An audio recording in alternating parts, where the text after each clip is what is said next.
बिल्कुल साधारण आदमी हैं। ऐसी कोई क्षमता मुझ में नहीं है जो कि लोग बता रहे हैं। साधारण परिवार के लड़के प्रयास कर रहे हैं, कोशिश कर रहे हैं। भगवान की दया से उनकी कृपा है कि कुछ शक्ति, बुद्धि, क्षमता मिल गई है, माता पिता का आशीर्वाद है। तो मुझे ऐसा लगता है कि अगर मेरे जैसे आदमी की हिम्मत नहीं पड़ेगी तो बिहार में किसकी हिम्मत पड़ेगी। इसलिए कर रहे हैं। 10 साल बहुत नेताओं के साथ, दलों के साथ काम करने का अवसर मिला। जिनको आप टीवी पर देखते हैं, भाषणों में सुनते हैं, उन लोगों के साथ रहने का अवसर भी मिला है। बहुत कुछ उनसे सीखा है। जो आदमी भी शिखर पर है, मेरे पिताजी बताते थे, और जिसका मेरा जीवन पर बड़ा असर है, कि जिस किसी से भी आप मिलते हैं तो समाज में ज़्यादातर व्यक्ति ये देखते हैं कि उसमें क्या कमी है। आप कोशिश ये कीजिए कि देखिए कि उस आदमी में अच्छी बात क्या है। तो मैंने इस चीज़ को बहुत सिरे से आत्मसात किया हुआ है। तो जिन लोगों के साथ भी मैंने काम किया है, वो अच्छे थे, बुरे थे, मेरे लिए तो कुछ ना कुछ जरूर उन्होंने सिखाया। मेरे से श्रेष्ठ ही रहे होंगे, तभी उनके साथ काम किया। लेकिन 10 साल काम करके जो अनुभव किया, देखा कि नेताओं के और दलों के जीतने से समाज बदल जाए ये जरूरी नहीं। सत्ता का परिवर्तन हो जाए, उससे व्यवस्था बदल जाए ये जरूरी नहीं।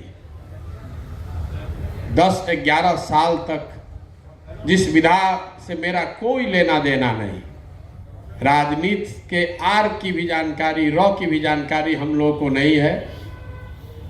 जब पढ़ाई लिखाई करके बड़े हो रहे थे, कहीं गलती से अगर आप राजनीति की बात कर लीजिए तो पिताजी या घर वाले कहेंगे कि भैया पढ़ने लिखने का मन नहीं है क्या, ये सब क्या कर रहे हो, कहाँ ये सब राजनीति में पढ़ रहे हो। तो बाई ट्रेनिंग पब्लिक हेल्थ के आदमी हैं। हेल्थ और कुपोषण की समस्या पर जीवन भर काम किया है। 10 साल संयुक्त राष्ट्र संघ में थे, पहले भारत में थे, फिर अमेरिका में रहे, फिर अफ्रीका में 5 साल काम किया। लेकिन ये जो काम जिस वजह से आप में से कुछ लोग मुझे जानते हैं, 2011 से नियति ने शुरू करा दिया। मोदी जी के साथ जब मिले तो आए थे कुपोषण पर काम करने। 2011 में देश में कुपोषण की जो समस्या है उस पर एक लेख लिखा था मैंने। आप में से शायद कुछ लोगों को पता होगा, मनमोहन सिंह जी ने उस समय एक पुस्तिका का विमोचन किया था। विमोचन के दौरान उन्होंने बताया कि देश में जो कुपोषण की समस्या है, माल न्यूट्रिशन की समस्या है, वो देश के लिए लज्जाजनक बात है। और उस पुस्तक में देश के 200 जो सबसे गरीब जिले हैं उसमें कुपोषण की समस्या का जिक्र है। तो मैं उस समय यूनाइटेड नेशंस में अफ्रीका में था। मैंने उसको पढ़ के एक उसका काउंटर लेख लिखा कि देश में कुपोषण की समस्या लज्जा की बात है, लेकिन इसलिए नहीं कि 200 जिलों में इसकी हालत खराब है, बल्कि इसलिए कि कुपोषण एकमात्र ऐसा डेवलपमेंटल इंडिकेटर है जिसमें जो देश के तरक्की किए हुए डिस्ट्रिक्ट हैं वहां पर भी इसकी हालत बहुत खराब है। और उसके केस स्टडी, उस बात को प्रमाणित करने के नज़रिए से 4 राज्यों का जिक्र किया गया। 4 राज्यों का केस स्टडी है उसमें, महाराष्ट्र, गुजरात, हरियाणा और कर्नाटक। और जो उस एनालिसिस है, मतलब रिलेटिव टू इकोनॉमिक ग्रोथ, मैं आपको टेक्निकल बातों से बहुत बोर नहीं करना चाहता हूं, लेकिन मोटे तौर पे ये बताया गया है कि आर्थिक विकास के बनिस्पत, उसके मुकाबले माल न्यूट्रिशन, कुपोषण की जो समस्या उन 4 राज्यों में है वो बिहार जैसे पिछड़े राज्यों के मुकाबले भी खराब है, और उसमें भी गुजरात सबसे निचले स्थान पर। तो मेरा राजनीति से नियति ने मुझे इस रास्ते से इसमें डाला। मोदी जी से तब मुलाकात हुई, उनके ऑफिस से किसी ने संपर्क किया कि भाई क्यों, अब जिस भावना से भी किया हो, शायद इसीलिए किया हो कि भाई कौन गुजरात की शिकायत कर रहा है, लेकिन उनसे मुलाकात उसी संदर्भ में हुई। उनका धन्यवाद है कि उन्होंने मौका दिया। तब हमारे मन में था कि भाई हम अपनी संयुक्त राष्ट्र संघ की करोड़ों की नौकरी छोड़कर क्यों आएंगे आपके साथ काम करने। लेकिन धीरे धीरे 1 साल की बातचीत के दौरान ऐसा हुआ, उन्होंने भी कुछ बड़ा हृदय किया। मैंने भी सोचा कि अफ्रीका में काम करते रहेंगे, उससे अच्छा है देश में ही चल के करेंगे। वहाँ से यहाँ आ गए। कई लोगों को लगता है कि आप किसी के राजनीतिक रणनीतिकार हैं, सलाहकार हैं। ये चीज़ें एक दिन में होती नहीं है। आपका अपना भी जीवन का अनुभव होगा, एक एक ईंट करके जोड़नी पड़ती है। ऐसा नहीं है कि आप आए मोदी जी के यहाँ और कल से उनको सलाह देने लगे कि चुनाव कैसे लड़ना है। 5 महीना तो काम को पोषण पर कर रहे थे। किसी दिन मोदी जी को जाना था चेन्नई भाषण करने, तो बताया उनके भाषण लिखने वाले 4-5 लोग पहले होते थे, सब नेताओं के होते हैं। किसी ने बताया भाई आप भी बाहर से रहे, कुछ आप भी लिखिए। आपने भाषण लिखा, उनको अच्छा लगा होगा, कुछ बातें जरूर अच्छी लगी होंगी, तो कहा भाई अब आज से जो भाषण लिखने वाली टीम है इसमें आप भी रहिए। मोदी जी का फेसबुक पहले से था 2008 से, तो कोई उसका उपयोग नहीं करता था। आजकल जिस जो मीडिया मोदी जी का नाम लेते लेते थकती नहीं है, 2010-11 में कोई मोदी जी को दिखाना नहीं चाहता था। स्वाभाविक है, जो सत्ता में रहता है वो उसी को मीडिया दिखाती है। तो उनके मन में ऐसा था कि भाई हमारे खिलाफ बहुत दुष्प्रचार है, कोई ऐसा साधन होता जिससे मैं जनता से सीधे संवाद कर सकूं। आप तो रहे अमेरिका में, तो बताइए इसमें कुछ किया जा सके। हम लोगों ने फेसबुक बनाया हुआ है। ओबामा उस समय 2008 में प्रेसिडेंशियल इलेक्शन जीत कर आए और पहली बार फेसबुक का प्रयोग ओबामा ने बहुत बड़े स्तर पर किया। तो हम लोगों ने वहां से शुरू किया, अच्छा चलिए इस फेसबुक को शुरू करते हैं। अब आपको बताएंगे कि अगर 500 लाइक किसी पोस्ट पर आ जाता तो पता चला कि 2 घंटा बैठ के सारी टीम के लोग, मोदी जी इंक्लूडेड, देख रहे हैं कि भाई इसमें क्या लिखा है कि 500 आदमी सीधे जुड़ गया। तो धीरे धीरे वो काम भी करने लगे। गुजरात का चुनाव था विधानसभा का, जो मेरे जीवन का पहला चुनाव था। हम लोगों ने एक कैंपेन शुरू किया कि भाई जो मोदी जी को वोट करना चाहता है तो मिस्ड कॉल दीजिए, मोदी फॉर सीएम। 45 लाख लोगों ने लग रहा है, जो रिसीव कर रहा है उसका भी पैसा नहीं लग रहा है, और घर बैठे बैठे जानकारी हो रही कि 45 लाख कौन आदमी है जो फोन करके बता रहा है। मैं आपको ये अनुभव इसलिए बता रहा हूं कि ज्यादातर लोगों को लगता है कि आप कहीं गए और कोई आपको सलाह, और आप उसको सलाह देने लगिएगा। ऐसा जीवन में कहीं किसी के साथ होता नहीं है। खैर वो कहानी चली, 10 बरस तक चली। 10 बरस में कई चुनाव में जुड़े रहे हैं। यूपी का एक 17 का चुनाव छोड़ दीजिए तो भगवान की कृपा है कि कोई हारे भी नहीं। लेकिन 2021 में बंगाल और तमिलनाडु के रिजल्ट आए 2 मई को। उस दिन मैंने ये सार्वजनिक घोषणा करी है कि अब जीवन में ये काम नहीं करेंगे, न किसी दल के साथ न किसी नेता के साथ। तो लोग पूछ रहा है, मेरा घर वाला अभी भी पूछ रहा है कि पगला गए हो, काहे सब छोड़ दिए, वही बढ़िया था, कि कहाँ गाँव घूम रहे हो बिहार में। आपके भी मन में, बहुतों के मन में ऐसा आ रहा है भाई कुछ तो जरूर इस आदमी के दिमाग में होगा, काहे छोड़ा है ये काम। लोगों को लगता है भाई इतना बड़ा काम है, 4000 लड़के देश भर में हमारे साथ काम करते थे, अभी भी कर ही रहे हैं।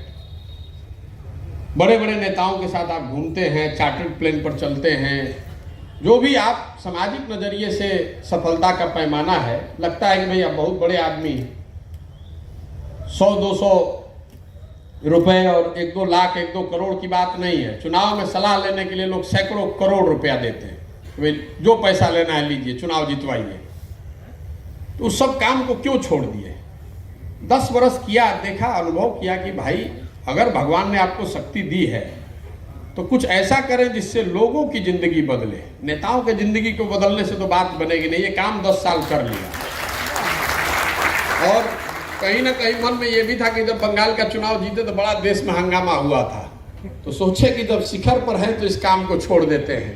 लोग धकिया कर हटाए, उससे अच्छा है कि भैया कम से कम कोई ये तो नहीं कहेगा कि इनको काम मिलना बंद हो गया तो चले आए। लेकिन गंभीर बात यही है कि इसलिए छोड़ दिया कि कई सालों से मन में द्वंद्व चल रहा था कि आप आते हैं, किसी का चुनाव जिताते हैं, और वो आदमी जब चुनाव जीत जाता है तो दुविधा ये एक रहती है। कई लोगों के, आपके भी मन में प्रश्न रहता है, और हमारे साथ जो लड़के काम करते हैं वो भी पूछते हैं कि उसी राज्य में रहकर आप उस काम को इम्प्लीमेंट क्यों नहीं करते। और इस पर मुझे लगता है कि पिछले 10 वर्ष में सैकड़ों बार चर्चा हुई है। अब दुविधा उसमें यह है कि चुनाव जिताने के बाद अगर आप वहां रहिएगा उस राज्य में। मान लीजिए कि हम बंगाल जीत गए, वहां रह जाएंगे, तो कुछ हमारा जो प्रभाव है उसकी वजह से कार्यक्रम जो हमने वादे कराए हैं नेता से वो तो कराने में सफलता मिलेगी। लेकिन अगर आप संविधान के ओथ के अंदर नहीं हैं तो आप एक्स्ट्रा कॉन्स्टिट्यूशनल पावर बन जाइएगा वहां, और एक्स्ट्रा कॉन्स्टिट्यूशनल जब पावर बनिएगा तो आप वहां पर ग्लोरीफाइड, थोड़े दिन में ग्लोरीफाइड नेटवर्कर या दलाल बन जाइएगा।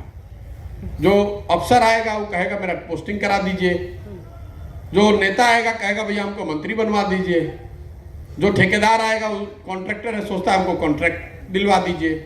इसीलिए 10 साल में मैंने वो एक रूल रखा है कि जिस चुनाव को जीत गए वहां रुकते नहीं है, फिर जीते और निकल गए।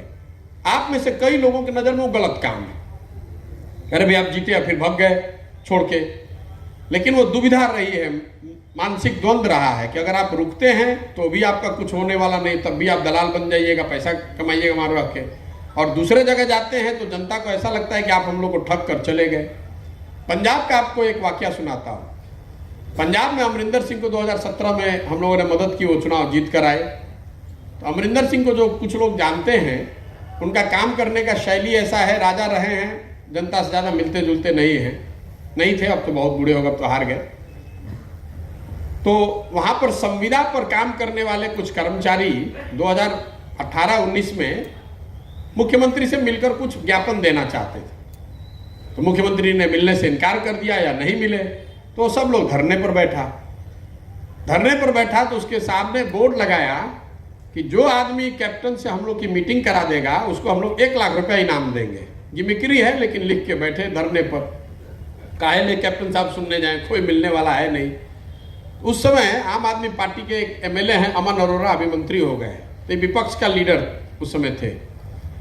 तो उसने प्रेस कॉन्फ्रेंस किया और प्रेस में उसने बोर्ड लगाया कि अमरिंदर सिंह से मिलाने वाले को 1 लाख रुपया और प्रशांत किशोर को पंजाब पकड़ के लाने वाले को 5 लाख रुपया। ये सबसे बड़ा फ्रॉड प्रशांत किशोर है, क्योंकि चुनाव से पहले इसी ने नारा दिया घर घर कैप्टन, हर हर कैप्टन, और ये चुनाव के बाद कहीं नहीं कैप्टन, तो इसी को पकड़ो। तो आज भी मान लीजिए कि आप में से कुछ लोग होंगे जिनको बंगाल के रिजल्ट से आप इत्तेफाक नहीं रखते हैं, या ममता बनर्जी के पॉलिटिक्स से आपका इत्तेफाक नहीं है, तो लोग हमारे ट्विटर पे कई तरह की गाली गलौज, हर तरह की भावना अपना उस पर लिखते हैं।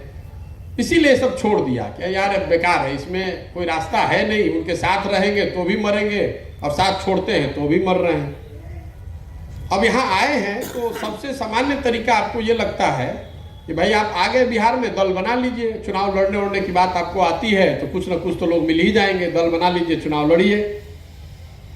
लेकिन मेरा जो अपना 10 साल का अनुभव रहा है, पार्टियों को देखा है, जो अभी परिस्थिति है वो ऐसे है, जो राजनीतिक दल चल रहे हैं, they are all like putting the cart before the horse, मतलब टांगे को घोड़े के आगे लगाया हुआ है। इसका मतलब यह है कि पार्टी आपने बना ली, उसके बाद आप खोज रहे हैं कि समाज में कौन अच्छा आदमी है, कौन ठीक है, कौन मजबूत है, कोई पैसे वाला है जिसको टिकट दे, किसको जिला का अध्यक्ष बनाए, किसको छात्र विंग में एडजस्ट करें, किसको अति पिछड़ा का प्रकोष्ठ में डालें, किसको दलित प्रकोष्ठ में डालें। हम उसको उल्टा कर रहे हैं। हम ये कह रहे हैं कि अगर दल बनाने की जरूरत है तो पहले ही तो समाज को भी समझ होनी चाहिए ना कि भाई दल बनाने की जरूरत, जिस चीज की जरूरत ही नहीं है तो हम आकर क्यों दल थोपे ऊपर से, पहले से 50 दल है।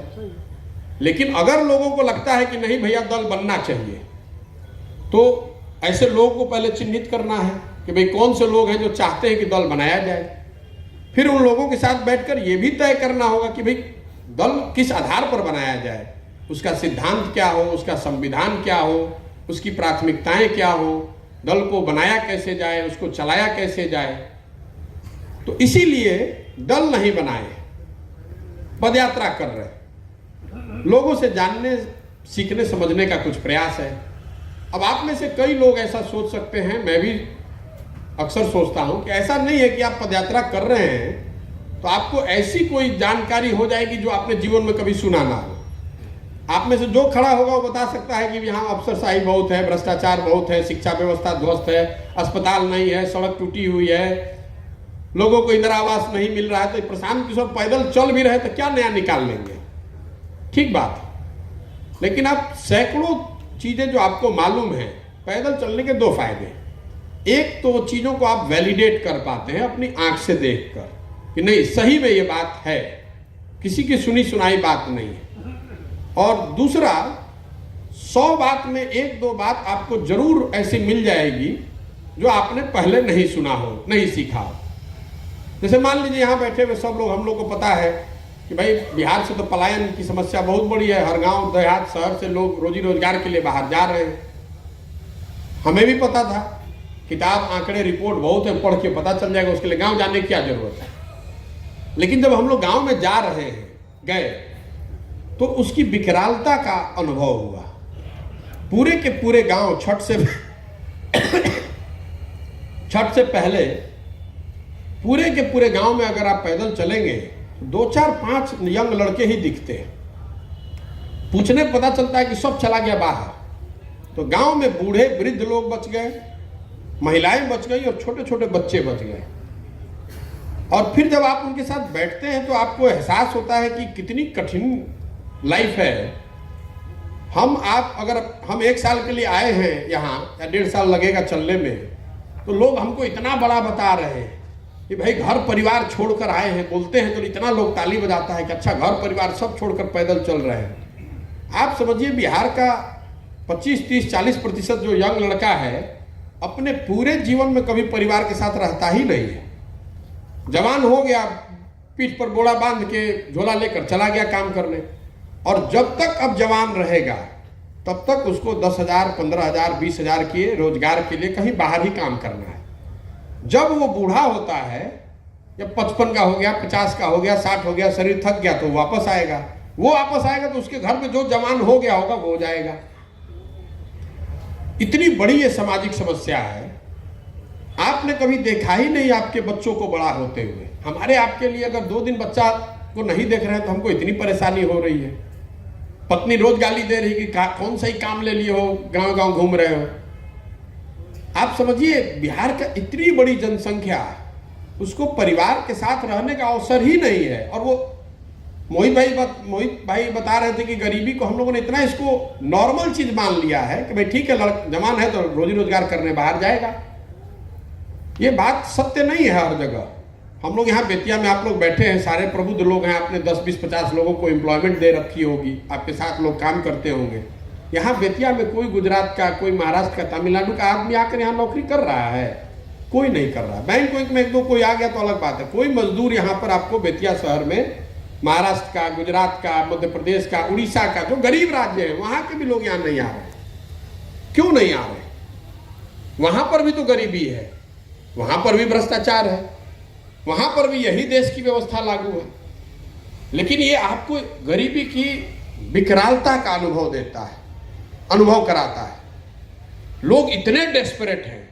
मैं 40 दिन हो गए, उसमें करीब 30 दिन 32 दिन में पैदल चला होऊंगा, क्योंकि हर तीसरे चौथे दिन हम लोग रुकते हैं संकलन के लिए। शायद ही कोई ऐसा दिन जाता है जिसमें लोग आकर ये नहीं बताते हैं कि भैया हमारा लड़का वहां गया है कश्मीर, उसको गोली लग गई। कोई बता रहा है भैया हमारा हस्बैंड केरल में है, उसकी डेथ हो गई, उसका डेड बॉडी नहीं आ रहा है। इसका अंदाजा आपको नहीं होगा। मैं आपको ये इतनी लंबी बात इसलिए बता रहा हूं कि आप सब, हम लोग सब जो प्रबुद्ध सो कॉल्ड अपने को कहते हैं, हम लोग को लगता है कि हमें सब पता है। हमें यह पता है कि यहां पलायन की समस्या है, लेकिन उसके विभिन्न एस्पेक्ट्स की जानकारी, उसका अनुभव वो बिल्कुल अलग है। उसका सामाजिक असर, उसका परिवार पे असर, लोगों के साथ कितनी दुर्घटनाएं हो रही हैं। लोग जो बाहर चले गए, उसका माँ बाप यहाँ बीमार पड़ गया तो भी नहीं वापस आ सकता है। वो खुद वहां उसको कुछ हो जाए तो यहाँ के लड़के कुछ नहीं कर सकते हैं। और वहां जाकर कोई लाखों रुपए लोग नहीं कमा रहे हैं। हम यहाँ दूसरे या तीसरे दिन ही मैनाटाड़ में थे, एक वृद्ध सज्जन आए, सुबह सुबह का एकदम उनको 2 आदमी पकड़ के ले आया, उम्र 60 की ही रही होगी। आके बता रहे हैं कि भैया हमारे लड़का को कश्मीर में गोली लग गया है, कुछ मदद कीजिए। अब बताइए 21 साल का जवान लड़का, उसको गोली लग गया। हमने पूछा क्या कश्मीर क्या करने गया था? तो 12,000 रुपया वहां मजदूरी मिलता है, उसी के लिए गया था। अब बताइए कश्मीर कहाँ है, बिहार कहाँ है, बीच में कितने राज्य हैं? लेकिन अगर मजदूर चाहिए तो बिहार जाइए, वहां 12,000 रुपए में लोग जाकर कश्मीर के गोली और आतंक के साए में रहकर भी लोग करने को तैयार है, और 2-4 लाख के लिए नहीं, 10,000 12,000 रुपए के लिए। ये दुर्दशा। और हमने नीतीश कुमार के साथ काम किया है तो उसके लिए भी आप हमको दोषी ठहरा सकते हैं कि भाई आप काहे थे उनके साथ 2 साल। बिल्कुल थे साथ में, लेकिन आप किसी के साथ होते हैं तो आपकी अपेक्षा होती है कि आप कुछ सुधार होगा, और अगर सुधार नहीं हुआ तो आपके पास 2 विकल्प हैं, या तो उसी में अब चिपके रहिए या फिर कहिए कि नहीं कुछ नया प्रयास करके देखते हैं। हमको लगता है कि मेरी उम्र हो गई है बहुत 44, अगर अब प्रयास नहीं करेंगे तो आगे हिम्मत नहीं पड़ेगी। इसीलिए आप में से जितने लोग ये सोचते हैं कि भाई आप पहले थे, आप काहे नहीं पहले किए, कुछ लोग ये भी करेंगे अब काहे आपको ज्ञान हुआ है, पहले काहे नहीं आए आप 10 साल पहले। अरे भाई 10 साल पहले अगर हम आते आपके पास, आप बेतिया के शहर में बैठ के यहाँ चौक पर चाट खा रहे होते तो आप हमको पहचानते। हम तो किसी मुख्यमंत्री के लड़के नहीं हैं, हम किसी प्रधानमंत्री के लड़के नहीं हैं, हमने जो कुछ भी किया है वही मेरी पहचान है, तभी तो आप हमारी बात सुन रहे हैं या सुन सकते हैं। तो कई लोगों को ये जो 2 प्रश्न है कि भैया आप 10 साल पहले ये सब काहे कर रहे थे, उसी समय आ जाते बिहार अब तक सुधर जाता। तो उसका जवाब यह है कि अगर 10 साल पहले आ जाते तो कोई सुनता ही नहीं। पहले अगर आप साधारण परिवार से आते हैं तो आपको तो अपनी पहचान बनानी है, तभी तो कोई सुनेगा। हमारे दादा बैलगाड़ी चलाते थे, तो हम यहाँ आकर भाषण देंगे तो कौन सुनेगा हमारा बात? कोई सुनेगा? कोई नहीं सुनेगा। लेकिन जब भगवान ने शक्ति बुद्धि दे दी तब आए। दूसरा आप ये कह सकते हैं कि आप बिहार में आके आपने प्रयास किया, पहले आपने महागठबंधन बनवाया, ये किया वो किया, उसमें आप कई लोग आके ये कहते हैं कि आप ही का ये सब दुर्दिन किया हुआ है। तो जैसे अमरिंदर सिंह वाला बता रहे थे, वैसे बहुत लोग सवाल पूछता है, पूछना भी चाहिए कि आप ही ने गाना गाए थे, बनवाए थे नारा, बिहार में बहार हो नीतीश कुमार हो। मेरा जवाब उस पर बिल्कुल आपको पूछना चाहिए, मेरा जवाब भी आपको सुनना चाहिए। 2014 के नीतीश कुमार में और 2022 के नीतीश कुमार में जमीन आसमान का फर्क है। मैं पहली बार नीतीश कुमार से मिला 2014 नवंबर में, और मेरा कभी नीतीश कुमार से कोई लेना देना नहीं रहा। बिहार में जब वो चुनाव हार गए और मांझी जी को उन्होंने मुख्यमंत्री बना दिया, तो किसी ने उनको बताया होगा, चूंकि वो भाजपा के साथ ही थे पहले, ये जो मोदी जी का पूरा कैंपेन हुआ है ये बिहार का एक लड़का है वही करता है। तो नीतीश जी के एमपी होते थे उस समय पवन वर्मा जी, जो अभी भी हमारे बड़े करीबी मित्र हैं, दिल्ली में रहते थे। उन्होंने फोन करके कहा कि नीतीश जी की इच्छा है आपसे मिलने की। तो आए दिल्ली, मेरी उनसे मुलाकात हुई। तो मेरे मन में नीतीश जी के लिए बड़ा सम्मान था उस समय। मैं आपको कैमरे पे कह रहा हूं इस बात को, क्योंकि हम लोग बाहर रहते थे, देखा था लालू जी का राज। उसके बाद नीतीश कुमार का जो पहला टर्म था 2005 से 2009 तक, उसमें बिहार में स्थितियों को हम लोगों ने सुधरते हुए देखा। तो जब वो मेरे से मिले, लंबी चौड़ी बात हुई, तो उस समय वो उन्होंने जो बताया कि भाई आप तो मोदी जी के साथ हैं, अभी तब मैं मोदी जी से अलग नहीं हुआ था, तो आप हम ये समझना चाह रहे हैं कि क्या आप लोग नया कर रहे हैं चुनाव प्रबंधन, और ये क्या नई विधा है जिसकी वजह से हम लोग को पता नहीं चला, हम लोग हार गए। हमने उनको बताया, और हम तो अभी मुख्यमंत्री भी नहीं है, क्योंकि मुख्यमंत्री उस समय जीतन राम मांझी जी थे। तो आप हमारी कुछ मदद कीजिए। तो हमने उस समय उनको कहा था कि साहब अगर चुनाव प्रबंधन की वजह से आप हार गए हैं या पद छोड़ दिया है आपने, तो उसके लिए मैं सारी ताकत लगाऊंगा, बिहार के लिए आइए, प्रयास कीजिए फिर से।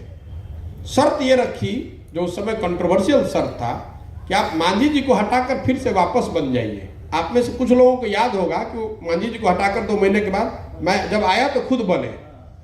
उस समय राजनीतिक सोच लोगों की ये थी कि भाई कोई दलित मुख्यमंत्री, उसको आप हटाइएगा तो बड़ा नुकसान हो जाएगा।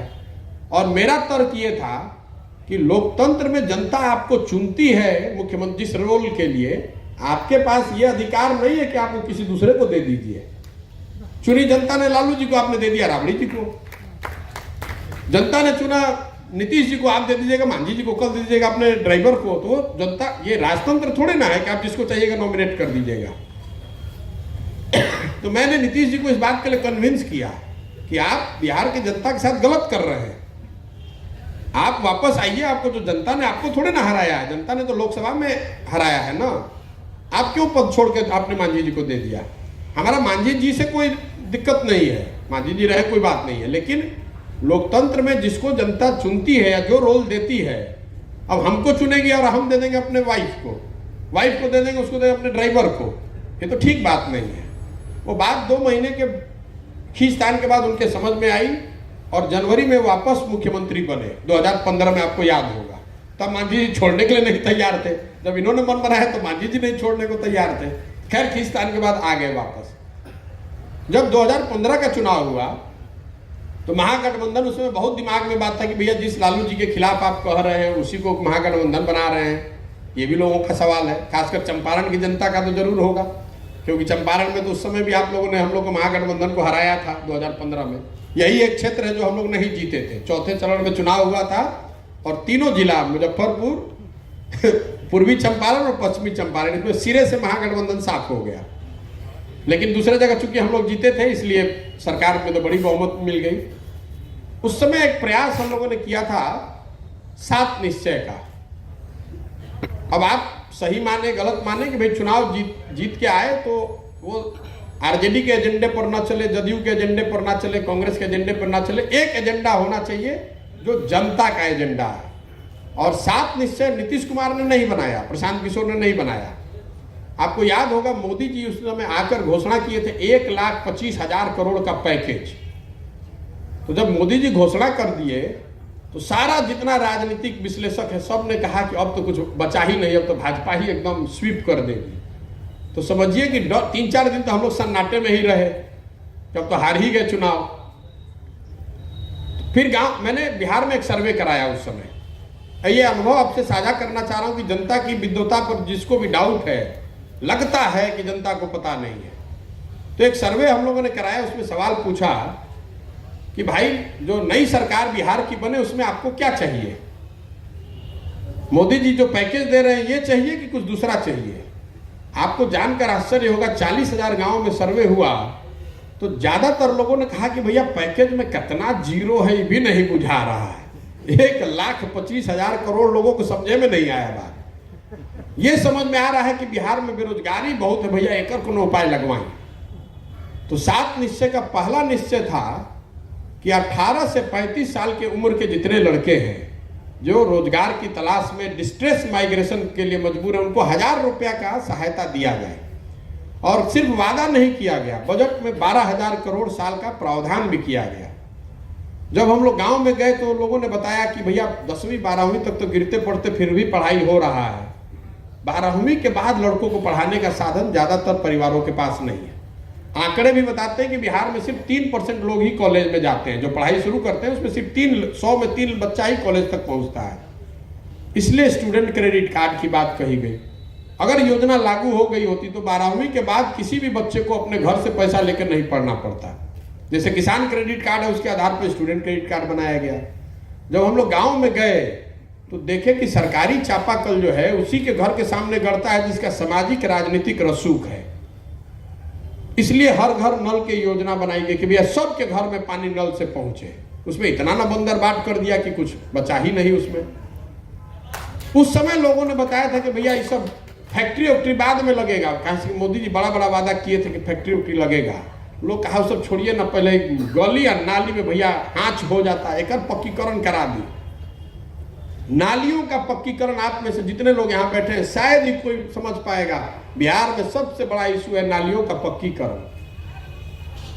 और हमको जब पता चला भी इतने लोग क्यों बता रहे हैं कि नालियों का पक्कीकरण होना चाहिए, तो FIR का डेटा निकलवाया हमने, आंकड़ा निकलवाया, तो पता चला कि करीब करीब 27% FIR के जड़ में पानी की निकासी है। घर से पानी निकलता नहीं है, मारामारी हो गया, रोड काट दिया, गली काट दिया, झगड़ा हो गया, बड़ा आदमी कहता है कि ये दलित का बस्ती है, तुम इधर पानी मत निकालो, कोई आपस में 27% FIR देश में उस समय बिहार में जल निकासी से रिलेटेड है। हमको आपको यहाँ लगता है कि भैया जनता चाहती है कि फैक्ट्री लग जाए, फैक्ट्री चाहती है, लेकिन उसकी इमीडिएट कंसर्न जो है कि नालियों का पक्कीकरण हो जाए। ये सारे उस समय प्रोग्राम बनाए गए 7 निश्चय। इसको इम्प्लीमेंट करने के लिए हम लोग को एक आइडिया था कि भाई सरकार के पास तो इतनी क्षमता है नहीं, तो बिहार विकास मिशन बनाया गया। वो तय किया गया कि दुनिया भर से जितने लोग होशियार हैं जो आकर बिहार सरकार में जुड़कर प्रोफेशनली मदद करना चाहते हैं इन 7 योजनाओं को इम्प्लीमेंट करने में, उसके लिए बिहार विकास मिशन बना। 7 निश्चय का बजट था 3.25 लाख करोड़ रुपया 5 साल में। अब देख लीजिए आप 15 के बाद, बीच में चुनाव हो गया, आप लोग एक बार वोट भी कर दिए, एक भी योजना लागू नहीं हुई। हम गए पंजाब चुनाव करने, नीतीश जी पलट के चले गए उधर भाजपा में, और उसी के साथ 7 निश्चय को भी डंप कर दिया उन्होंने। ये समस्या है। तो जो लोग ये कह रहे हैं कि भैया 14 में नीतीश का मदद किए थे तो अब काहे कर रहे हैं, अरे भाई एक बार गलती होगी तो क्या करें, उसी गलती में जिंदगी बिताएं, इसलिए वापस आए, प्रयास कर रहे हैं। हम ये दावा नहीं कर सकते हैं कि एकदम हमको सब आता है या मैं सबसे ज़्यादा बेहतर सोच वाला हूँ, लेकिन अगर सोच में कुछ कमी भी है तो सोच को बेहतर बनाने का प्रयास है, सीखने का प्रयास है। नज़रिया ये है कि समाज में जाएं, समाज की मदद से ऐसे लोगों को चिन्हित करें जो समाज को नोचना नहीं चाहता है, ऐसे लोगों को चुनकर लाएं जो समाज को लूटना नहीं चाहता है। मौका मिल जाए तो शायद समाज के लिए कुछ करें। अब हमारे पास कोई यंत्र तो है नहीं, आप पूछिए कैसे आपको पता चलेगा कौन सही है कौन गलत है। हमारे पास कोई यंत्र थर्मामीटर तो है नहीं कि लगा के बता दे, किसी के माथे पर लिखा नहीं है। लेकिन मैं गांव देहात में लोगों को समझाने के लिए बताता हूं कि जैसे दही में मक्खन है, आपको दिखता नहीं है, लेकिन उसी दही को आप मथ दीजिएगा तो उससे मक्खन निकल आएगा। समाज भी वैसा ही है, समाज में अच्छे लोगों की कमी नहीं है। जरूरत इस बात की है कि उसको मथ कर निकाला जाए और उसके साथ एक व्यवस्था बनाई जाए, उसके पीछे एक ताकत लगाई जाए, उसको ये विश्वास दिलाया जाए कि भैया तुम ये कर सकते हो। ये जो पूरी पदयात्रा है, ये मुझे मेरी ताकत दिखाने का प्रयास नहीं है। मैं तो 100-150 आदमी के साथ पैदल चलता हूँ। ये आपको इतना बड़ा लाभ दिख रहा है, लेकिन जब हम पैदल चलते हैं तो 100-150 लोग चल रहे होते हैं। तो लोग कहता है भैया रैली बड़का कर लेते तो ज़्यादा अच्छा होता, एक ही बार 10,000-20,000 आदमी को बता देते। उसको ये बात समझ में नहीं आ रही। ये मेरी क्षमता और ताकत दिखाने का प्रयोजन नहीं है, ये समाज को उसकी क्षमता और उसकी ताकत का एहसास कराने का प्रयास है कि आप में ये क्षमता है, कोई एक व्यक्ति बिहार को सुधार नहीं सकता है। मैं 2 मिनट में अपनी एक बात कह के खत्म करूंगा, फिर आपके सवाल लूंगा या आपके सुझाव। कई लोगों को, हमको, आपको जो लगता है, सबको मालूम है कि बिहार देश का सबसे गरीब और पिछड़ा राज्य है, सबसे ज्यादा अशिक्षित, बेरोजगार, भुखमरी के शिकार लोग सब बिहार में ही हैं। आपको हमको समझना है कि ये स्थिति में हम लोग पहुंचे कैसे। ज्यादातर लोग ऐसा मानते हैं कि लालू जी के राज में ये सब बर्बाद हो गया, नीतीश जी के राज में सुधरा, लेकिन इतना नहीं सुधरा। लेकिन ये पूरी सच्चाई नहीं है। अगर आप बिहार के विकास के आंकड़ों को गहराई से देखेंगे तो आपको पता चलेगा कि 50 के दशक में देश के टॉप 5 में जिस स्टेट की गणना होती थी, हम लोग का जो स्लाइड है, हम लोग का जो ढलान है, वो शुरू हुआ है 1965 से। 1965 के बाद कोई ऐसा साल नहीं गया है जब बिहार किसी न किसी विकास के मानक में दूसरे राज्यों से पीछे ना गया है। अब इस पर मैंने गहरा अध्ययन करके समझने का प्रयास किया कि भाई 65 के बाद बिहार में ऐसा क्या हुआ। तो आपको पता चलेगा कि 1967 में बने कर्पूरी ठाकुर जी यहाँ मुख्यमंत्री हैं, कर्पूरी जी का दौर है ये 65 से।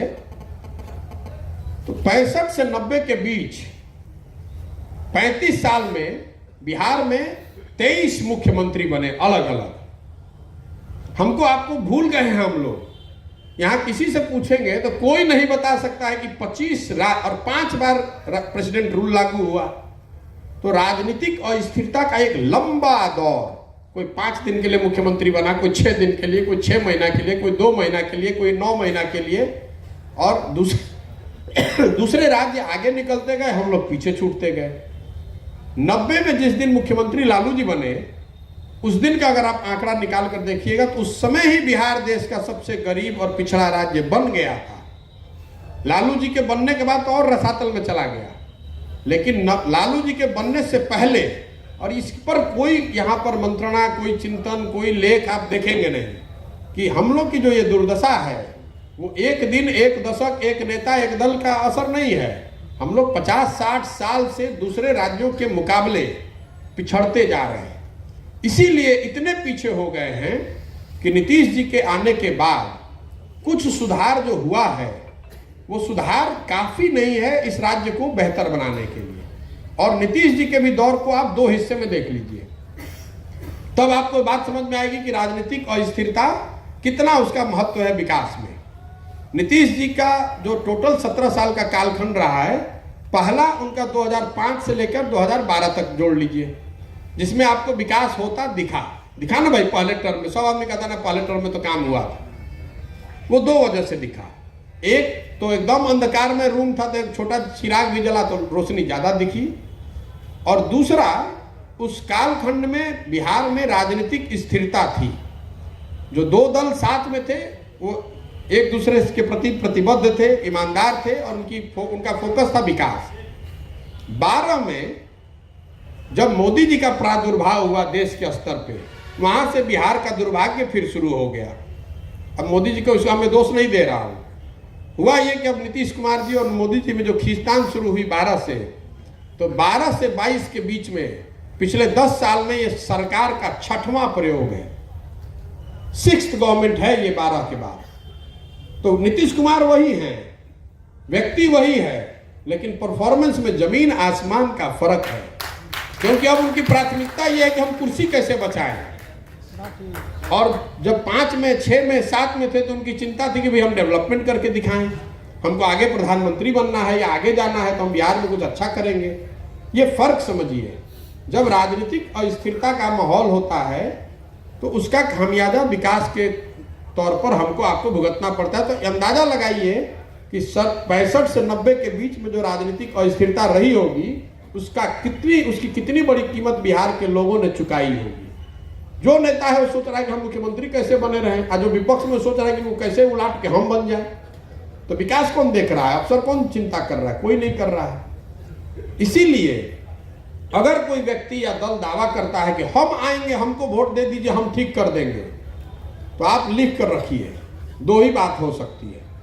या तो उस आदमी को समझ नहीं है कि समस्या कितनी बड़ी है, ये 60-70 साल का अंडर परफॉर्मेंस है, 13 करोड़ लोगों के जीवन का सवाल है, या फिर वो सिरे से हमको आपको मूर्ख बना रहा है, जीतने के बाद वो भी कुछ नहीं करने वाला है। अगर आप हमको वोट दे दीजिएगा, हम दल बना ले, हमको वोट दे दीजिएगा, तो हम भी कुछ नहीं कर पाएंगे। जब तक समाज नहीं जगेगा, आप नहीं समझिएगा, तो कैसे सुधरेगा?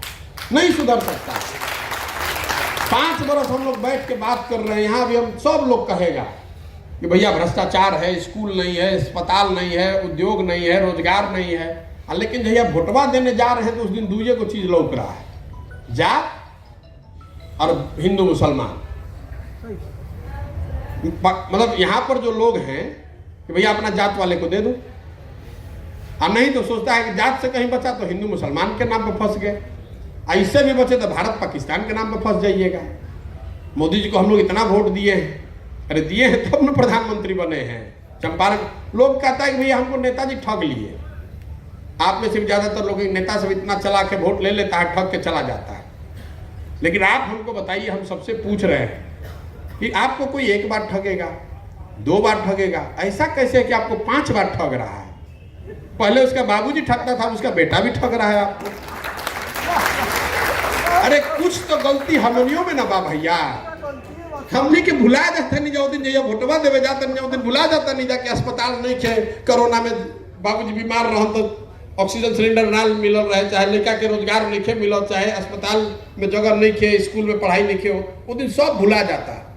पुलवामा पर बम गिर गए, भैया चलो पुलवामा, सब देश के सब उसी नाम पर वोट दे दिया। तो मेरे भाई, जो पुरानी कहावत है कि अगर आप बबूल का पेड़ लगाइएगा तो आम कहाँ से खाइएगा? एगो प्रशांत किशोर आ जाए कि 100 प्रशांत किशोर आ जाए, जब तक आप और हम सही आदमी का वोट नहीं करेंगे तो कैसे सुधरेगा? नहीं सुधर सकता।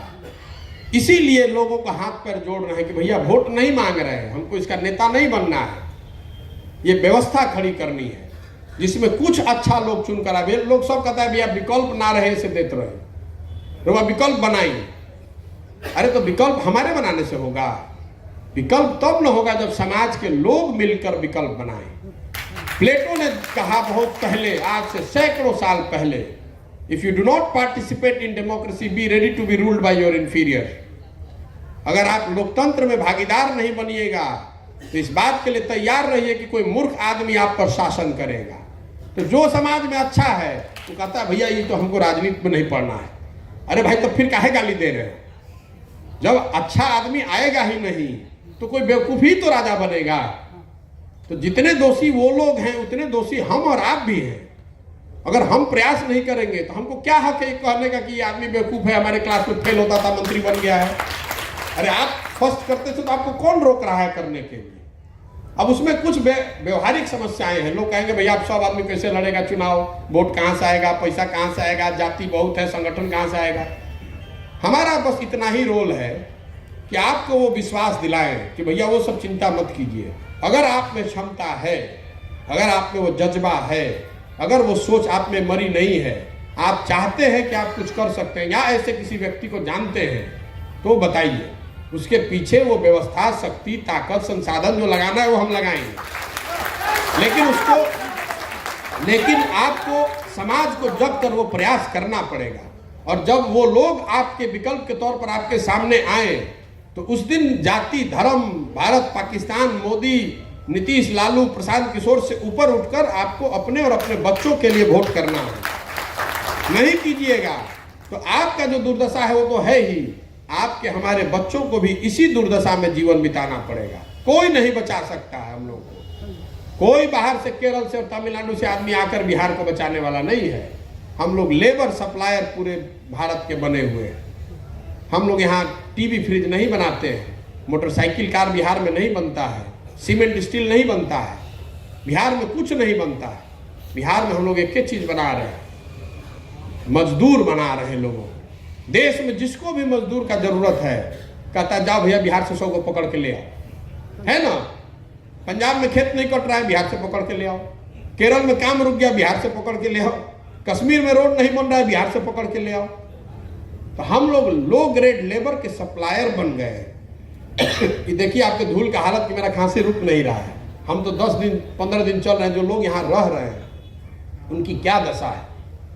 हम एक दिन चले हैं, ये बेतिया नवलपुर एक रोड है, 15 साल से खराब है। आप तो गाड़ी चलाते हैं तो आपको पता होगा, गांव में तो उससे भी हालत खराब है। लेकिन बेतिया नवलपुर रोड में नीतीश, हाँ, लक्ष्मीपुर हाई स्कूल में हमको लोगों ने बताया कि नीतीश जी आए थे, किसी ने शायद जूता चप्पल चला दिया तो गुस्से में उन्होंने कहा कि अब ये रोड बनने ही नहीं देंगे। 25-27 किलोमीटर का रोड है और करीब करीब 5-5.5 लाख लोग वहां रहते हैं उस रोड के दोनों साइड। लोग बता रहे हैं कि वहां टीबी का इंसिडेंट 30 से 40% बढ़ गया है धूल के मारे। 15 साल हो गए। हम 2 दिन चले हैं और उसके बाद से सब दवा खा रहे हैं, खांसी रुकिए नहीं रही है। समझिए कि लोग किस दुर्दशा में वहां रह रहे हैं, जो परमानेंट वहीं रह रहा है। और आज से नहीं 15 साल से हमको लोग बताया कि विधायक अपना कपड़ा वपड़ा खोल के भी पैदल उधर चले थे उसी रोड पर, फिर भी रोड नहीं बन रहा है। काहे? लेकिन उसी क्षेत्र से जब लोगों ने कहा था, हमने पूछा इसी क्षेत्र से कौन जीता है, नीतीश कुमार का एमपी जीता है। तो ये इसके लिए दोषी कौन है? जब नीतीश कुमार रोड नहीं बनवा रहे हैं 15 साल से, फिर भी आप नीतीश कुमार का एमपी जिताकर भेज रहे हैं। वहां पर जो एमएलए है वो तीसरी बार जीता है। एक बार में कोई ठगा भैया, 3 बार एमएलए जीता है तो काहे दिए वोट? ए भैया, लालू जी के जंगल राज के डर से हम लोग को कितना खराब है तो उतना नहीं ना खराब है। अरे भाई, तो लालू जी के जंगल राज में और इस राज में अब बहुत फर्क नहीं रह गया है।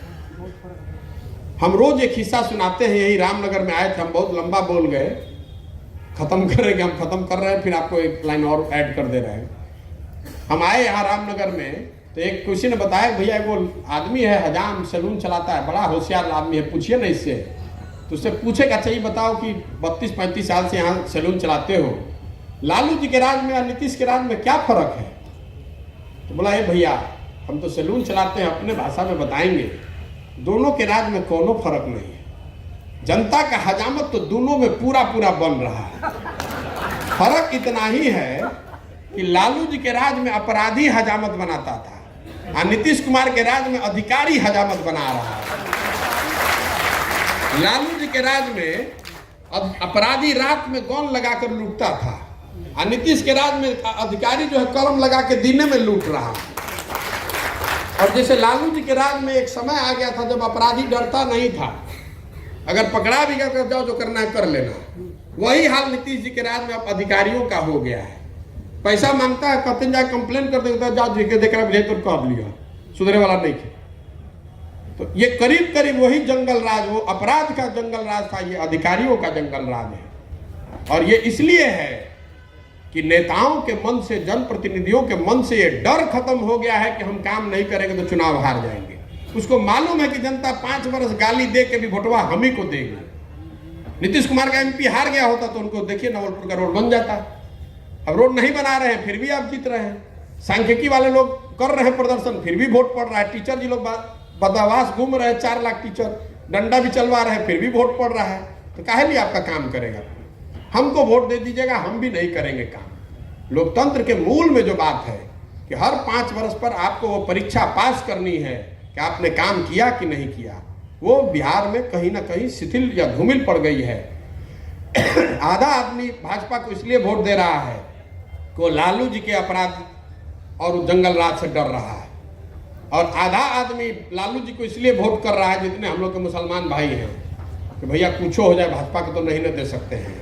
अरे तो आप भाजपा को दे नहीं सकते हैं, आधा आदमी यही कह रहा है कि हम लालू को दे नहीं सकते, तो दोनों को फ्री का वोट मिल रहा है, तो काहे के लिए काम हो? आप आए, सुने, आपको हमने खाने पर बुलाया है। भाषण बहुत ज्यादा हो गया। अगर आपके कोई प्रश्न है, सुझाव हैं तो बेझिझक आप दे सकते हैं।